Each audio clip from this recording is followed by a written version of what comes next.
The advice and opinions expressed by the host of Autism-Live and her guests are meant solely as suggestion and should not be in any way construed as child-specific advice. The Center for Autism and Related Disorders advises working with a board-certified behavior analyst who has experience with autism before starting any intensive behavioral intervention. Any choices you make in determining your child's treatment are completely at your own discretion.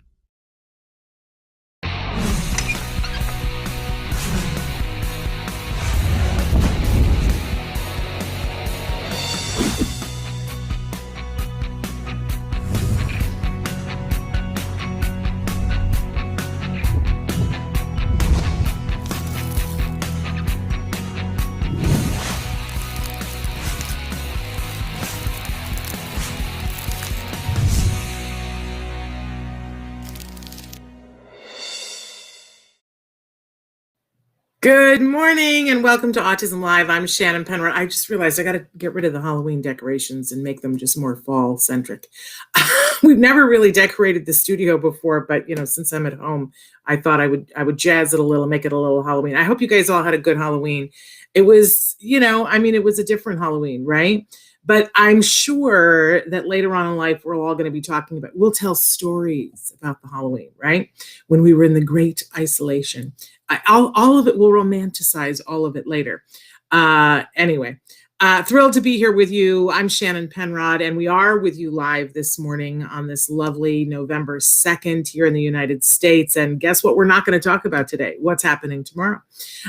Except to say that I hope if you haven't voted already, please vote. It is your right. And I have an announcement that I want to make about Thursday because we're doing a special town hall on Thursday. It's free to everybody. If you are an individual who's on the spectrum or you have an adult child or an about to be adult child on the autism spectrum, I would encourage you to join. I know that sometimes in some circles, conservatorship, which is what the topic of the town hall is, can get a bad rap because it's all about a person's rights. And, when you turn 18, you have the rights of an adult. And that is a very important milestone. And I want to be clear that here on Autism Live, we really celebrate the rights of individuals and want to help them to be able to have more rights, not less rights. But sometimes there are some individuals who, even though they're 18 years old and, the law would say they have the right to certain things, sometimes it makes them vulnerable and puts them in a position where someone else can take advantage of them. And one of the things I love about this town hall is we're going to talk about the fact that conservatorship is not an all or nothing. That, for instance, individuals on the autism spectrum have the right to vote, and that being conserved does not have to mean having that right taken away. And that's why I really want to get really good information about conservatorship. I know many families who made the decision that they weren't going to do conservatorship because they didn't want to take away their child's rights. I totally get that. But then they got into a situation where the child was ill or injured, and the doctors and the nurses in the hospital would not allow, like the child was unconscious, and they would not tell the parents what were going on because of HIPAA laws and things of that nature. So we're going to talk on Thursday at this town hall with a really wonderful family attorney about, you might want to just have conservatorship allow for you to have access to medical information to help them to make decisions, not be the ultimate be all. So we're going to talk about all of that. And I think it's a really important conversation. Hey, I'm saying hello to Christina and Renee and Elvira and John. So thrilled that you guys are here with us this morning. So in any case, that's on Thursday. It's a very special webinar at a special time, and we're going to give you more information about that. You know what else is on Thursday? During the live show, Dr. Barry Prezant is going to be here, author of the book Uniquely Human, which I think is at my office at work, and which bums me out because otherwise I'd be showing you the cover of it. Great book. And so he's going to be here with us. He's been on the show before when we've been on the road, like we've interviewed him at conferences, but we've never had him on the live show like this. So thrilled. It was always we'll wait till you're in LA and we'll have you in the studio. Well, now we're going to have him on via this, right? That's how that's going to work, because that's how everything's working. But anyway, thrilled to be here with you guys this morning. Hey, want to remind you that this Whole next hour is meant to be interactive, and there's lots of ways for you to participate. So let's take a look at all the different ways that you could be watching and interacting. If you're watching us live right now, chances are you're watching us in that first column. Oh, there's Dr. Prezant. See, uniquely human. Love, love, love, love, love that. And so that is on Thursday, our live show on Thursday. But back to how you can connect with us. The first column is all the different ways that we are live. So we're live on YouTube, we're live on Periscope, Twitter, and we're live on Facebook right now. Plus, we are live on our own platform on autism-live.com. Now, in each one of those different platforms, there are different ways to interact. If you're watching us on YouTube, Periscope, Twitter, or Facebook, if you just put your comment in their format, it shows up here. It aggregates and shows up here on my screen almost in real time. Somebody said, isn't Britney Spears under conservatorship? My goodness, I have no knowledge of that, if that is true. I don't know. But in any case, we see that you wrote that question in on YouTube and it showed up right here. It even tells me where you're writing in from, which is really cool. So feel free to write in any of those formats. If you're watching the show recorded, you're probably watching in that second column that Traven was showing you a few minutes ago, which means you might be watching us on, for instance, but I'm drawing it completely, iTunes. You could be watching us on Ghana. You could be watching us on Google Music. You could be watching us on Deezer. And actually, you wouldn't be watching, you would be listening on most of the Apple podcasts, all of those places and more. Any place that basically you can get podcasts. We're a free download in all of those places. If you're watching on those formats, I will tell you that the better place to write in, if you're watching and you see something and you're like, I have a question, but it's 2:00 in the morning wherever you are and the show is not live. Best thing to do is to go to autism-live.com and go to the little chat button at the bottom and write your question. Make sure that you reference like what you're watching. So don't just say, she said this. I don't know which she, because we have lots of she's that are on the show. So you could say, well, Temple Grandin said this, and I'm wondering, blah, blah, blah, whatever your question is, right? So just make sure that you reference, don't use pronouns, use actual people's names so that I have an idea of what it is that you're asking or who you want to ask the question to. Because, you know, in the COVID platform that we're in, we've kind of streamlined the show. So you may have noticed that, you know, we sort of have our regulars and then on Thursdays and Fridays, we mix it up a little bit. But, you know, we have Temple on average once a month now. And we have Dr. Granpichet on at least 2 or 3 times a week and, a month. And we have Bonnie Yates on 2 or 3 times a month at least. So you can write in questions for those guys, you know, and I'll just bank them for the next time that they're on. Sound good? Okay. So anyway, we hope that you will join us in whichever way is conducive for you, whether it's live or recorded. We do have, it's almost 10 years now of videos that are available on autism-live.com. You can put in a topic and search it to see a bunch of videos. And somebody just said, there's so much to learn. We have a 3-year-old grandson with autism and where to start. And I got to be honest with you, the answer for grandparents is different than for parents, right? Because if you were, and I'm assuming, I don't know that you might be the custodial person taking care of the individual. If it's the custodial person, the caregiver taking care of the child, the first thing that I say to them is get on a waiting list for ABA, because that might take you 6 months to a year. And so, you know, the first thing to do, call around, get on a waiting list. You might find a different one while you're on the waiting list, but at least you're on a waiting list, right? I want you to get good quality ABA, something we just talked about on Friday, but find a good quality ABA provider and get on the waiting list to get started. And then there's a whole host of other things to do and ways to teach yourself and so on and so forth. If you are the grandparent and you're not the direct caregiver, the thing that I want to tell you to do is to take care of the caregiver. Because build them up, tell them that they're amazing, tell them that they're an amazing parent, and ask them, what can I do to help you? But give them breaks, show interest in their child. You know, when I'm talking to professionals in the field of autism and they say, what can I do to help the caregiver so that the caregiver will, they're saying, how can I get buy-in with the caregiver? How can I convince the caregiver that I'm one of the good guys and I want to help their child and to get them to want to work with me? And you know what I always say? Act like you like their kid. Because we've had a lot of people tell us that our kid needs to be different or that they don't want their kid to play with our kid. And as a grandparent, keep acting like you like your grandchild. And your grandchild is going to react differently than your other grandchildren, but keep acting like you are okay with that. Accept them on the terms that they're on, find a way to play with that child. Believe me, we're going to show you so many things in the next 2 months about how to play with children on the autism spectrum. We're going to give you tons of ideas with that, but get yourself ready to be able to be a person who can be a respite so that you can spend time with your grandchild and the caregiver can take a break. That is, I think, one of the biggest things that a grandparent can do. That and just supporting the caregiver. And saying to them, what do you need? How can I help? How can I serve the wonderful parent that you are? I could tell you a bunch of things to suggest to them, but if they're feeling overwhelmed, it's not going to help anybody. And it will just create strife where they're not going to want to be around you because they feel bombarded, right? So you support them.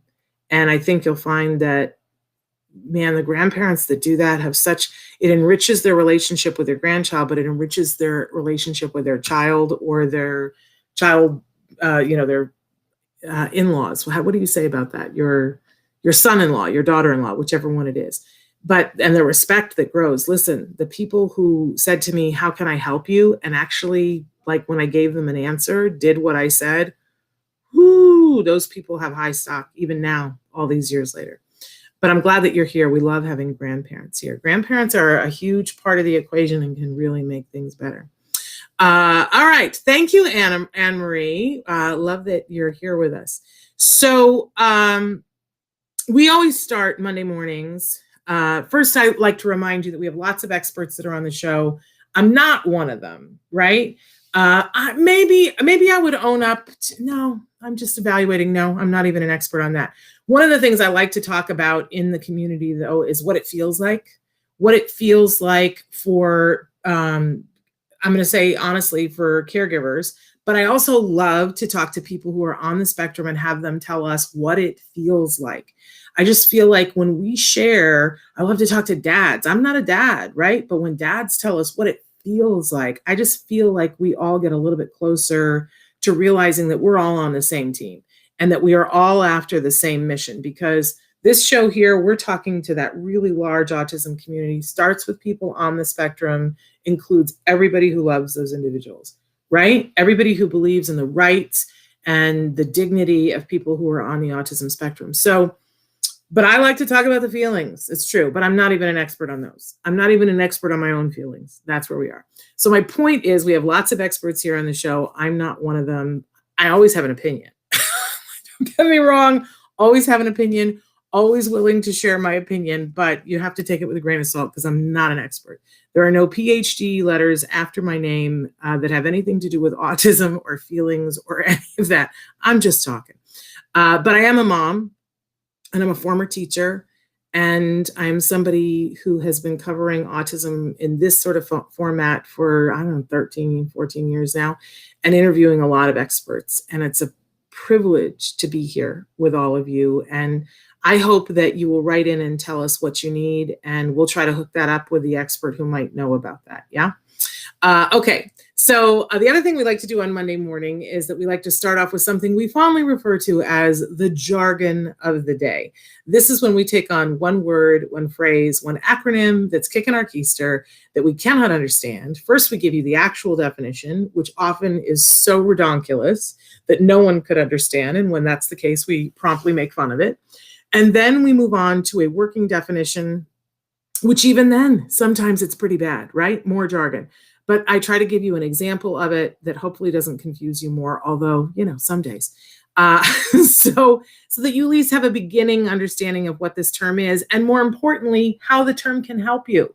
My whole thing is if we can save you 5 minutes and $5, then woohoo, we did our job for the day, right? And if we can do more, so much the better. Okay, so let's take a look at what our jargon term for the day is. What we got going on, Traven? I don't even remember. Oh, FBA, which, suspiciously looks like FBI, but it's not. It has nothing to do with the Federal Bureau of anything. But this is a very important term, and you're going to hear this come up in a lot of different contexts. And knowing it and knowing that it is FBA and not FBI, I've been made fun of before because at meetings I've asked for the FBI when I was meant to be asking for FBA. So let's take a look at what our actual definition of an FBA. Don't you love it when we go to alphabet land? Yes, it's a good time. So let's take a look. FBA, what does that stand for? FBA stands for Functional Behavior Assessment. Aren't you glad you know now? And it is a multi-step problem-solving assessment process designed to determine the function of a behavior. And if you didn't know what an FBA was, you're no closer to knowing now, are you? No. But I will tell you that some of how you will be judged moving forward in your life is if you know to ask for this, and if you know that it stands for Functional Behavior Assessment. There's this thing where people will notice whether you notice a behavior instead of behavioral. Isn't that weird? It's like they separate. Are you a faker or do you really know what you're talking about? So FBA, Functional Behavior, no behavioral Assessment. Okay, so we don't really know what it is from this. Let's move on to our working definition and see if we can't get a little bit cozier up with this term, which has the potential to save lives. So FBA is an essential process that helps us understand why a challenging behavior is happening so that we can change it effectively. So one of the main principles of ABA, and let's remember that ABA stands for Applied Behavior Analysis. It's a science, it's old, it's been around forever, and it's not just about autism. Applied behavior analysis is about behavior. And it isn't even just about human behavior. They use it for plants and they use it for animals, right? But they also use it for humans, and they use it, actually the science of using ABA for autism is relatively new. It's 30 some odd years old, 33 years old, 87, I can't do the math. And they were using it before that, but that's when the first big study came out that went, oh, guess what? This is an effective treatment for autism. But before that, they were using it for, okay, I'm just reading messages from Chairman. Before they were using that in businesses, they still do. Fortune 500 companies use the principles of ABA.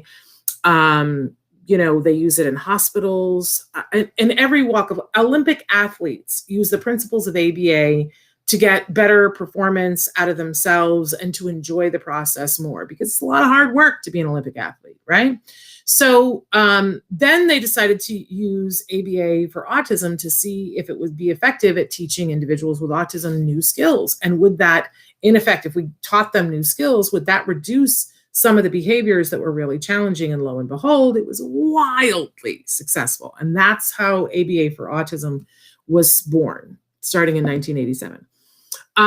Okay, so the main principle, one of the main principles of ABA is that anything that you do and that you do on a regular basis is not random. You are doing it for a reason. So think about the craziest behavior that you do or the craziest behavior that someone you love, on the spectrum, not on the spectrum, you pick, doesn't matter. Think about something that somebody does that's just, that you're looking at and you're like, that's just crazy. Like, why do I keep doing that? And that's a great question. And ABA would tell you that there's a reason why, and that you are getting a paycheck. Hi, Koyan Fig. Glad that you're here. But you're getting a paycheck for doing that behavior. So let's just take smoking. People smoke. They smoke cigarettes or they vape, right? And, ex-smoker many, many, many years ago. And you know how ex-smokers are, we're militant about it, right? I think it's the most disgusting thing on the face of the planet. It smells bad. It's filthy. It makes you cough. Like, why in the world would anybody smoke? I'm an ex-smoker, right? But I look at it and I go, why would anybody do that? They are getting a paycheck for doing it. But different people, here's the rub. You can be doing the same activity, but different people get a different paycheck from it. I have a friend who smokes because it is a social lubricant for her. She likes that, when she's in a social situation, it's kind of awkward, but there's a whole bunch of, a behavior around smoking, and that when there's a pause, it's like, oh, you can be inhaling on your cigarette. And so it becomes this thing that helps her with social anxiety because she's got a prop to play with, right? And she doesn't have to worry about her hands because, and she doesn't have to worry about speaking because she can take a pause. I know other people that smoke because it's the only way that they take a big, deep breath in. Yeah, it's a deep breath with a whole bunch of chemicals and stuff, but it's still a deep breath and it calms them down. And of course, a lot of people start doing it for whatever reason and then become addicted to it, right? But I'm here to tell you that absolutely everyone who smokes cigarettes on a regular basis has a paycheck for it. It could be something external. It could be something internal. It could be something that they're trying to get away from. It could be that the person that they end up smoking during their break at work is somebody that they are interested in. And so they get to spend time with that person, right? Or it could just be that they could take a break from work.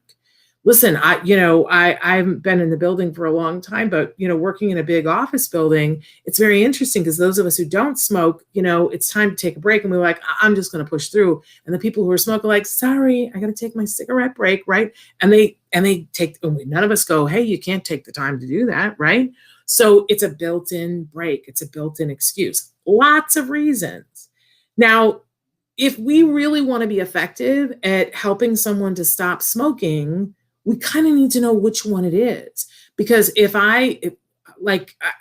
I'm so old, but there was a TV show called Kojak, and there was a guy who was trying to stop smoking. So he was a detective, and he would have these lollipops because for him, it was an oral thing that he wanted to have something in his mouth. And that was the need that he had to have filled. So he replaced it with a Tootsie Pop. I was too little to know. I don't know if it was successful for him, but it was his signature thing. It was Telly Savalas.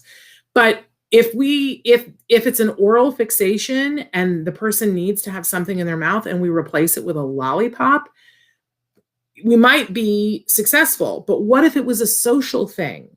Like they wanted to be going downstairs and having the break. Well, now with the Tootsie Pop, you don't get to have the break. So we're not going to be successful. That person is going to end up having the Tootsie Pop and then taking the break to go have the cigarette. Instead, we would have to find them another way to get their social fix in that wasn't going downstairs and having a cigarette. Do you see what I mean? You got to know what the paycheck is before you can fix the issue. Because we don't want to rip the paycheck away. That's not going to work. That's not a long-term strategy. We rip the paycheck away. The person's just going to wait and do it when we turn our backs, right? Because they're going to get that paycheck. But if we replace the paycheck with something that's as good or better, then we might remove the need for that behavior. Now, okay, let's apply this to autism. So I always tell the story about, a lot of our kids flap. And there are lots of reasons why kids flap. There are many, many, many different reasons why they would flap. But if we want to intervene, and we would only want to intervene because it's interrupting something else. Like there's nothing wrong with hand flapping, except if all you are ever able to do is hand flap, then you're not going to learn how to write your own name. Right? So we would pick times and places where someone could flap. And we're looking at it to go, what is the paycheck that the person is getting for being able to do this? Like if this is something that they're using to calm themselves down, we don't want to just take that away and go, you don't get to calm yourself down. That's a bad strategy, right? So if the paycheck of this is calming them down, we got to find them another way to calm themselves down. And for some kids, that might mean that they massage their hand. Okay, great. Except you can't really be writing and massaging your hand at the same time. For some kids, we will go from massaging your hand, because that's a calming thing, to taking the hand that's not dominant, that's not the handwriting, and massaging some other part of their body, whether it be their knee or their thigh or their elbow while they're writing, to find something that doesn't prevent them from gives them their paycheck, but doesn't prevent them from doing all the things that they need to do to be happy in their lives and not be, it's that obstacle thing about everybody has everyone has obstacles in front of them. But sometimes for individuals on the autism spectrum, there are more obstacles, right? And we don't want there to be more obstacles. We want them to be able to run free towards the things that they want to do. So a functional behavior assessment is this process that gets at why is this behavior happening? What is the paycheck here? And it is a multi-step process that trained people know how to do. It's not an easy thing for somebody like you and I, who we don't have degrees in psychology, to be able to do. But I will tell you that a thing that we talk about frequently on the show, skills, skillsforautism.com, it has something called the CIFA. I know, more jargon.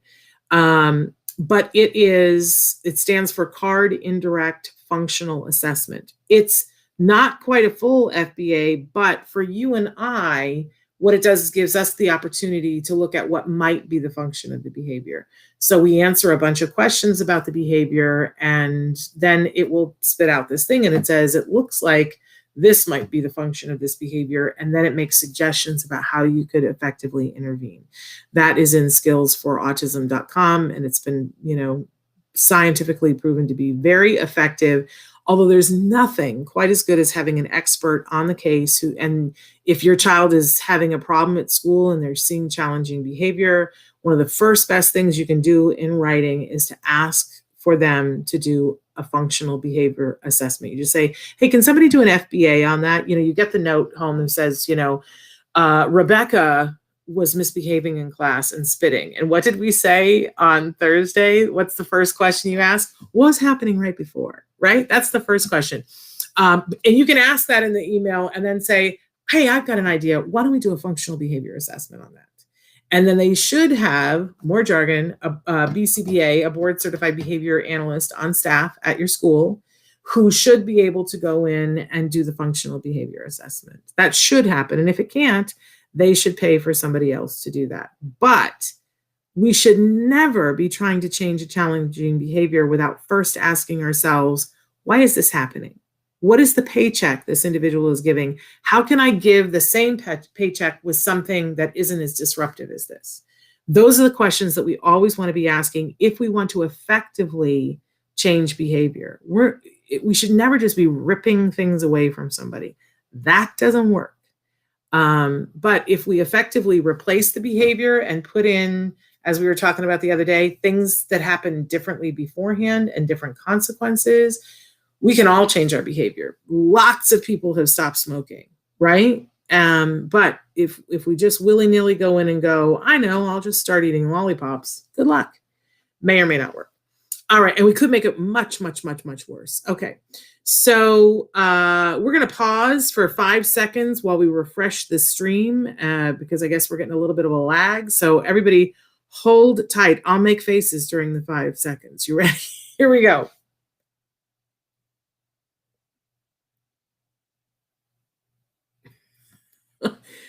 Are we officially refreshed?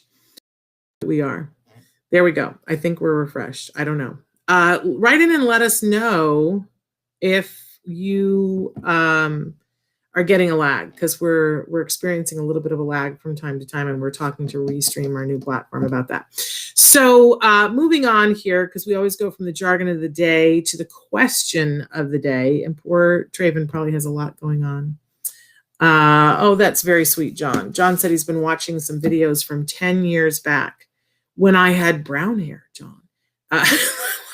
Like, I have grown old doing this show. It's such an amazing thing to go from your mid-40s to your mid-50s. Is a very interesting time, and to do it on video. But I wouldn't trade a minute of it, because it has been so amazing to be here and learn and grow with all of you, and to watch my son learn and grow. So anyway, today's question: what is your biggest pet peeve? Oh, and I want you, like, I know people have pet peeves. I want you to write in, just get it off your chest so that we can all be nice to each other the rest of today. But my biggest pet peeve is, honestly, when people have two sets of rules, one for themselves and one for everybody else, right? Like reciprocity. I'm always talking about reciprocity, that if you think it's okay to, for instance, spit in the street, if you think that that's perfectly okay, like I don't agree with you, but if you think that that's okay, I'm going to respect our differences and opinions. But then if you get mad because somebody else spit in the street, I'm like, what's that about? What? Oh, somebody else said my peeve is when people lie. Yeah, that's not my favorite thing either. But I just can't stand it when there's two sets of rules, right? Like that's hypocrisy, I think is what that is. So what else you got? Come on, you guys, write in other things. Let's get it up and off of our chest, and then we will move on, right? You set it down and go, all right, that has nothing to do with me for today. But here we go. We always have a topic of the week, and I'm dying to see what our topic of the week is because I picked this like a month ago. Oh, here we go. Well, this is a great one. Acceptance versus contentment. Yeah, and this is a great one. This is a great one for this week. Because acceptance is a place of peace, accepting that everything is how it's supposed to be, and that, you know, that's how it is, and accepting people for who and how they are, really important, because if you don't, we all have a hard time, right? But acceptance is different than contentment. We need to be in acceptance, but we don't ever need to be in contentment. Contentment is, and I'm okay with how things are. So for instance, we got to let Bonnie in. But I want to say this, that for instance, that when we're talking about whether we're diagnosed or our children are diagnosed, sometimes that is a very miserable circumstance, that you may not be happy with how things are right now. It's important to be in acceptance of how things are. It is not important to be in contentment. I urge you to learn, grow, change. Yeah. Okay, Bonnie Yates is here, and she is an amazing attorney, special education attorney. We're thrilled to be here with her. She helps us. We've got questions for her today. She is joining us thanks to the Tollner Law Offices, and she is on a tight schedule today, and so I apologize for keeping you on hold, Bonnie. How are you? I'm good. Just really quickly, I'm flirting with the idea that maybe we need to make a form for people to fill out, because people's questions are coming without enough facts, and I feel like I'm answering them badly. So I need to know, if you can, like the age of your child, what their disability is, what state you're in. Those would be hugely helpful. So I am from Tollner Law Offices. We're an 8-attorney special education firm. We practice in California, Nevada, and Arizona. If you have an issue in any of those states, we'd love to have a more personal conversation with you. You can go to our website and fill in the forms, and we'll set up the consultation. In the meantime, what we've been doing on Autism-Live is teaching all of you stuff about special education legal system, because the only reason that people can't access the system is because it's so acronymic and jargon filled, and nobody sits you down at your initial IEP and really goes over your parent rights. So knowledge is power, and I'm learning with you guys with all the questions. And I'm a little worried today that I might not do the best job of answering the questions, but I'll do, because of the factual aspect that I don't have, but I'll do my best, and we can go from there. You can provide us with more information, or you can reach out later and we'll. Okay. Spectacular. Thank you, Bonnie. So the first question we had that was sent in to us over the weekend is, we are being told that our son's school is going back to in-person in January, and that we will be asked to decide next week if our child will be going back to in-person instruction. We are being told that the question is coming and that we should know our answers, because it will be for the rest of the year. Can they do that? If things get better in April and we want our child to go back, surely we can do that, right? What are our rights? Well, those are all interesting and very good questions. And I think where we are starting is with the presumption that your child has an IEP and has those rights, as distinct from somebody that's just in general education. My read of this question initially was, oh yeah, they just want everybody to commit for convenience, and then they don't want to have to deal with a bunch of uncommitments when people change their minds. So I don't think they can lock you in, and we'll talk about some of the reasons why. One of the things I wanted to say first is the districts are apparently quite busy with everything they're trying to manage, and where I see that is my IEPs that I request aren't getting scheduled within 30 days. I'm not getting records in a timely fashion, and attorneys aren't bugging me about stuff. So if you are feeling same, I think that that's truly happening. Like, I think that they are trying to run the institutions from outside. I think that with respect to every case, if they're doing the right things, it means more IEPs. There's the kind of like the substantive content of the distance learning plan, and then there's actually just the tech aspects of things. So in your case, whether or not school is going to reopen is going to be decided based on health department protocols with respect to the infection rate. And like in New York City, that's changed a lot because the numbers were low and then they started going up dramatically again. So when I'm talking privately with clients, I tell them to assume that school might reopen in some fashion, whether it's a hybrid model or not, but that I'm expecting, and I hope I'm wrong, that schools may close again. So there could be like several different permutations of what this looks like for your child in your district before this is all over. Now, the distance learning plan is not FAPE and it's not stay put. The stay put that you have is in your IEP. So if school reopens again, your distance learning plan is on the shelf. It's back to the IEP you had, and until you have another one, the last agreed upon and implemented services are going to be the ones that they're required to provide for you. If you do a hybrid model, that would be a little different analysis. I'm not going to go there now, but they don't have any better predictive powers really than you do. And I think if they put something in writing to you and said, you choose, that's it, and it's good for the rest of the year, you would write them back and say, well, I have an IEP, and my understanding is that I have stay put rights, and if school reopens, my program's going to look one way, and if school stays closed, it's going to look another way. But this is making me feel really uncomfortable, so I feel like the best thing we should do right now is have an IEP and discuss where we're at. There we go. I like that a lot. 24 hours written notice and record the meeting. There you go. I think that's great advice, and I like it. Moving on to the next one. We are being asked to bring our child in for evaluation for a special new program for at-risk students in LAUSD. Mm-hmm. If he is evaluated at risk, they will offer us a half hour of tutoring 2 times a week for 8 weeks. It will be in school, taught by staff. That's all they will say.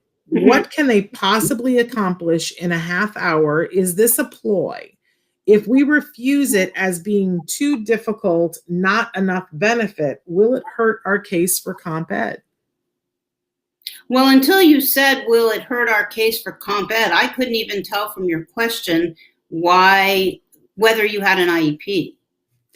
Well, let me tell you, because I know who this question came from. There is an IEP, mm-hmm. and we've actually had several people from LAUSD writing in about this, but one in particular that I know of. There are IEPs in this case that they've been asked to come in and to be evaluated for this, or in some cases, I've heard of people saying that they've already been evaluated online. Mm-hmm. But they've been identified as being at risk. And well, it sounds like LAUSD has some little pilot program, as it so often does.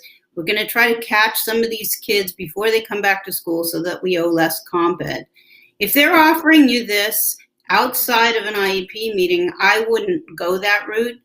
I would say, I'm happy to discuss this, but if it's going to be in addition to my child's distance learning plan or my IEP, I really need to discuss with you where it fits in with everything else that we're doing. So let's have an IEP meeting. Maybe they got different money for this, and so they're trying to use it to reduce their special education prospective responsibility for comp services. But I have lots of questions. Okay, half an hour a week, that isn't much. 8 weeks isn't very long.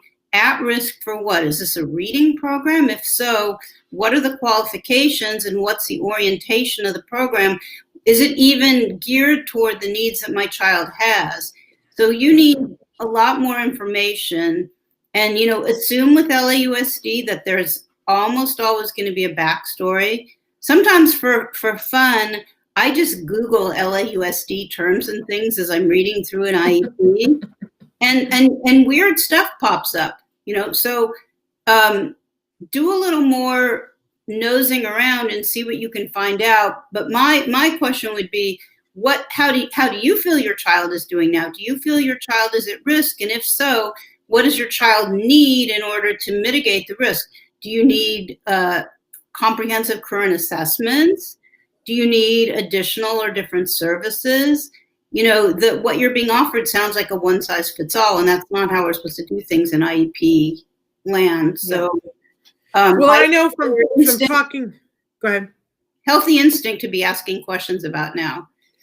For the conversation that I had with this parent, they were saying, and I'm glad that they put it in there about taught by staff, and that's all that they will say, because they were asking, will this be somebody that is special education? Will this be their teacher? And they were saying, no, it'll be taught by staff.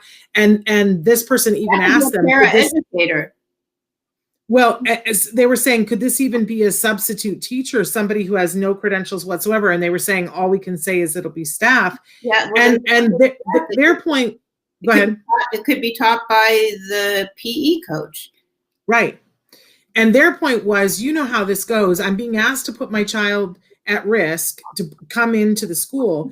And she said, by the time I bring the child to the school, sign into the office, wait for the person to come and get them, then they walk them back to the classroom. We're not really talking about a half an hour instruction. We're talking about maybe 20 minutes if they get right down to it. And they were saying, what is this Band-Aid? That they would actually like some help and support, but what they want is an aid to help their child while their child is getting instruction, not have to drive across town to drop them off for something that isn't going to be that valuable. But they said, if I refuse it, are they going to, when I come back for comp ed later on, are they going to go, oh, we offered you this? Well, tell them to put their offer in writing. Tell them that a half an hour a week isn't enough to make a meaningful difference. Tell them that you think a lot more is needed, and you're going to have an IEP meeting to discuss what is needed. I've become aware in the last 2 weeks that it's really important to not wait to hold IEP meetings. I feel like we ought to be holding everybody's feet to the fire and dealing with the problems now. I think your cases get better if you're meeting with them more frequently and you're saying this isn't working, and then they're coming back and they're offering you more of same. So don't try to be nice or helpful and wait to have your IEP meeting. Raise your legitimate issues now. Okay. What are the rules of bullying online in the classroom? My daughter is being targeted during class. Girls are making faces, saying things. I feel like the teacher is so overwhelmed. She either can't or won't deal with it. I recorded a class recently. It's bad. What should I do? How can I get this to stop? Okay. Let's talk about school board policies. Every school district has a school board. Every school board has school board policies. Your school board policies on cyberbullying will be in the school board policies, and you can read them, and they should direct you about what to do about the bullying. Whatever you do, you have to put your concerns in writing. And the issue that I've been aware of in some places is that there weren't policies on cyberbullying, but that was like 5 years ago. So either this is cyberbullying or it's regular school bullying. But either way, I think you write them a letter and you say, this is going on, and I've taken some videos, and I'm very concerned about this, and this needs to stop. What can we do about this? And you might shoot a couple more videos first. Now, it's not legal to do that. I'm telling you to do something that probably I shouldn't be telling you to do, but you've already done it once anyway. Because this is being done over Zoom, I think there's some expectation of privacy. It's not the same as like videotaping in public. But once they hear you have videos, ooh, they're going to get nervous. And you can say, I feel like the teacher's really overwhelmed. That's why I'm going to other adults in the environment and asking them to please step in. But my daughter can't be bullied. It's hard enough to do distance learning without that. And if it doesn't move fast enough, and sometimes it doesn't, then you have to have an IEP meeting. And you can write them a very graphic letter about what the bullying looks like. Yeah. Yeah, but it's important not just to let it go. No, you can't let it go. And also, a bullying claim would be like a personal injury claim. So anytime you want to make a personal injury type claim against a school district for disability discrimination or whatever it is, you need to give notice under the government code if you're in California. California Government Code Section 6250 and the statutes that follow it require you to present a claim against a public entity. It's not difficult at all to do so, and you usually have to get their form. They have a specific form, you fill it out and turn it in. But if you don't make that claim within 180 days, or if it's on behalf of a minor, you can sometimes ask for leave to present a late claim within 1 year. If you don't do that, you are probably going to be precluded from bringing certain types of claims against the district. But bullying should not be tolerated. I'm also scratching my head about where the other parents are when their kids are doing this. I guess it's possible that they're only doing it when their parents are out of the room. But, you probably need to name names and talk about what's going on. These are children. They learn by the examples the adults set. So it's not about them. They're not bad children, but they are engaging in behavior that's bad behavior, and it must be stopped. Yeah, and I just want to say, as a parent of a student who is in class, a lot of us are not in the room while our kids are in class. Like, I'm not in the, I have an older kid, but I'm hearing from a lot of friends who have even little kids that aren't on the spectrum that they're letting their kids be online in class while they're in another room working. I don't think there's a lot of parent oversight happening. Well, that would make sense, because how would people be keeping their jobs otherwise? Right. And I feel for the parents that have young kiddos on the spectrum that have taken a leave because it's the only way that their child can attend. And the parents who are sitting trying to work with their child, having class on the, right in front of them. I've been talking to a lot of autism parents that are doing that. And I'm just like, I don't even know how you're making that happen. Yeah. Because I don't have the ability to shift focus like that. I couldn't do it. Agreed. It was hard enough to do autism triage with all systems go. Right. I love this last question. What paperwork do you ask for when you're looking at a case? So when you're deciding, Bonnie, whether to take a case, what do you wish that a parent had? What paperwork are you looking for? Well, I'm always thinking that I need to get an outside evaluation paid for at district expense. In California, the rule is if it's 1 year and 364 days old or younger, I can dispute it. If it's more than 2 years old, I can't. So I'm probably going to want to see those assessments, those district assessments, to figure out how I can attack them to get the IEE paid for, the outside evaluation paid for. If you have any other private evaluations, I want to see that. If you have something from regional center, making the child eligible, I want to read that. And then I want to look at the last 2 years of IEPs. That's basically where I start. And, I don't have time to listen to IEP recordings, but, when I'm actually listening to one, because I'm drafting a due process complaint, boy, they tell a whole other story. So people, give written notice, 24 hours written notice, and record your IEP meetings every time without fail. If you have a smartphone, you can go in and use the Rev app. It's free. All you have to do when you record is put your phone on airplane mode so you don't get phone calls. Then you can easily email that IEP recording to anybody that you want to share it with. So there's really no reason now, it's not like it was before where you had to order an expensive digital recorder. It's essentially free once you have the phone. we have like maybe 5 minutes left, or 3 minutes, or 2 minutes, or 1 minute, something. We've got 8 minutes, but somebody just wrote in and said my request for IEE was denied. Do you want to take 2 seconds on that? Yeah, sure. Okay, so when you request an outside evaluation at district expense, there are only 2 possible scenarios. One is that the district agrees to fund your IEE request. The other is, if they say no, they have to file for due process and take you to hearing and prove that your evaluation that you got the first time around is appropriate. Now they do a lot of stuff that I don't see when I'm involved as the lawyer, but I've been like ghostwriting letters for people and seeing what they get back. So maybe, I don't know, can you tell us what state you're in? And we'll wait to see if they'll write back to say, I have an assessment, but they won't take it into consideration. But we need to know what state you're in. Are you in the state of California, Arizona, or Nevada, or someplace else? Because if you're in one of those 3 states, let me just say this while we're waiting. If you're in California, they're in California. Okay, so I suggest in your case that you go to our website and you fill in the form and you have a specific consultation, because it's going to get tricky and I'm going to want to see what you got back from the district.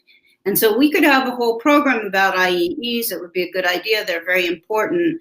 But I think for now, the district cannot say no and do nothing. They have to file for due process against you. But when parents are involved and they don't know that that's the rule, sometimes the districts just say no and they think they can get away with it. So let's have a further discussion about IEEs, excuse me, and let's see if we can answer some of your questions off the air. But in the meantime, go to Tollner Law Offices online. You can Google Bonnie Yates Tollner Law Offices, go to their website, fill out the form for the 15-minute evaluation. And Traven just put up the website there so that you can have a further conversation with Bonnie about it and make sure that you're getting your rights. Okay. Now, there's lots of interesting things brewing, and I probably have like 4 minutes left. So you got 6. You still have 6. Oh, I have 6. So I'm gonna hit on them and see if any of them is interesting to you. One is the concept of predetermination, and whether a district comes into an IEP meeting with a set opinion, a fixed opinion about what they are and aren't willing to do, and nothing you do can change their mind. The problem is, although predetermination is nice, if you have it as an issue, not if you have it as a fact in your life, it's very hard to prove.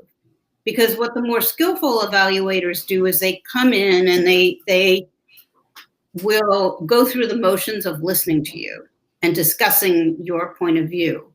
And they will come up with reasons, and they will tie reasons to assessments and discussions. So it is hard to actually prove predetermination, although we know it goes on all the time. Now, this is interesting because LRP, Special Ed Connection, puts something out about how to avoid the appearance of predetermination in remote learning. And I'm just going to quickly hit on the things that they said you're supposed to do so it doesn't just look as if you're going through the motions, although I think that the fact that they had to write this suggests that there's some concern that they would be. So the first thing they tell educators is watch your language. It's all in your language choice and how you're speaking. Take, for instance, an accommodation that makes sense for an in-person learning environment, such as preferential seating. Instead of automatically saying, we don't do that in a virtual setting, have a conversation about the need you're trying to meet with that accommodation. Then ask how you can do it in a virtual setting. It's phrasing. Come into meetings saying, we can do this, rather than come in saying, we can't do this. They also suggest that you make reference to the student's documents so that it looks as if you are actually considering information that you have and not just making a snap judgment. Check in with the family more often. Like, how's it going? How are you feeling? And then finally, keep notes and communicate. Have meeting notes of what was discussed and any disagreements. Note the discussion around how you plan to check in at the end of each quarter or semester to see how things are working. If you plan to provide a certain accommodation, take notes of what you will need. Documenting all this and communicating it to the students' virtual educators is key. So anyway, the reason that we have cases that raise the issue of predetermination is because predetermination occurs. So if you have it happen, like I had one client who actually was handed an envelope during her IEP meeting with a prior written notice in it, saying no to the report that her outside psychologist was going to present at the meeting. So that's a more clear case of predetermination. Okay, another thing that's hot off the press, unfortunately, is the Capistrano case, which was decided very recently, and it addresses about 6 different issues in district court. But the one that's important for us right now is that for students that are in private schools, because their parents have a faith dispute with the district, up until now, it's been the obligation of the district to schedule an annual IEP meeting every year to meet with the family, even while the child is in private school. Well, the Capistrano case changes that and says it's now the parent's responsibility. If they want to have an IEP, they have to ask for it. So Shannon just made the most appropriate face for what I was describing, letting me know that she understood what I was saying. So here's what I'm saying. Those IEPs are important, and you're going to have to remember to have them. If the district isn't obligated to offer FAPE, you're going to lose the ability to potentially attack an issue and make a case that you need other special education services, or that the district needs to reimburse for your private placement. The way it's been in California up until now is if the district forgot to hold an IEP because the child was in private school and they forgot about him, that was the district's bad, and it had consequences.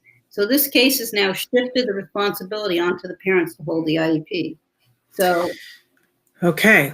So it doesn't take away our right to have it, but it means that we have to instigate it. So we're going to have to be on that. Yeah, and that it's troubling, you know. Yes, it is troubling. And I thank you for updating us on that, and don't let us forget it. Unfortunately, we're totally out of time now, but we appreciate you, and we appreciate Tollner Law Offices. And if people want to reach out to you, they certainly can through Tollner Law Offices. And if Traven if you could pop that back up there. But Bonnie, we so appreciate you. We're going to be back here. There it is up on the screen, Tollner Law Offices. We're going to be back here with you next week. All right? It will be. That's exactly all right. So just want to say, because we got to go, I want to tell everybody thank you so much for being here. Keep your questions coming in. Make sure you give Bonnie specifics. Yeah, just remember, the more info, the more helpful I can be. There you go. We're back tomorrow with one of our best of Temple Grandin. We hope that everybody takes the opportunity to watch that and to exercise your right to vote. We'll be back live on Wednesday with Dr. Doreen Grandpichet here on Autism Live. Don't forget, Dr. Barry Prezant, author of Uniquely Human, will be here with us on Thursday. If you want to, you can go ahead and submit some pre-questions ahead of time. Then on Friday, we have Leah Hirschfeld back joining us to talk about research having to do with autism. I think we're starting to talk about the gastro thing, all the studies about gastro. But until we'll be back live again, as I said, on Wednesday, but Temple Grandin tomorrow. Until then, give your kiddos a hug from me and one for you too. Bye-bye for now.